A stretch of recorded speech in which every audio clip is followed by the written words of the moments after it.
శ్రీధరన్న నువ్వంటే నాకు చాలా అభిమానం. నన్ను పగబట్టకన్నా, ఎందుకంటే నా నియోజకవర్గం బంగారం అసృతి, దేశంలోనే నంబర్ 1 అసృతి మేడ్చల్ నియోజకవర్గం.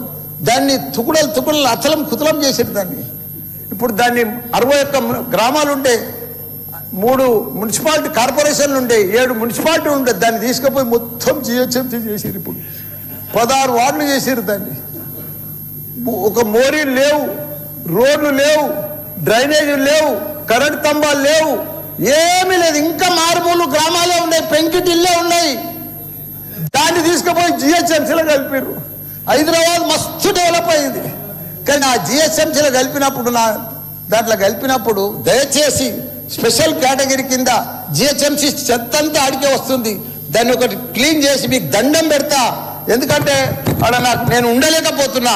నేను ఎందుకు వస్తున్నా, ఎందుకు గెలిచినరా ఇక్కడి నుంచి అని భరించలేకపోతున్నా. నేను శ్రీధర్ అన్న నీకు దండం పెడుతున్నా. అదొక్కటి నాకు స్పెషల్ ఫండ్ ఇచ్చి 500 కాదు 1000 కోట్లైనా సరిపోవు. నువ్వు దీనికి బడ్జెట్లో ఇక్కడ జిహెచ్ఎంసీకి ఇచ్చిందంతా కూడా దానికి ఇవ్వాలి. ఎందుకంటే ఈ చెత్త అంతా అక్కడనే వస్తుంది.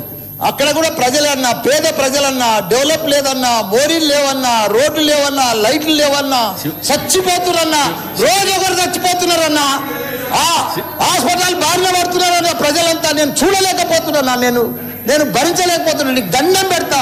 ఇదొక్కటి నాకు స్పెషల్. ఒక్కసారి మీరు ఇన్స్పెక్షన్ చేసి అక్కడ రావాలని కూడా కోరుతున్నా.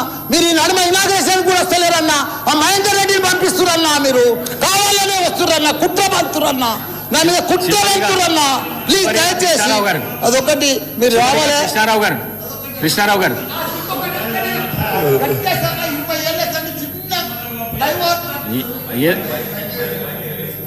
మైక్ లేకుండా సరే అన్న చెప్పేస్తాం.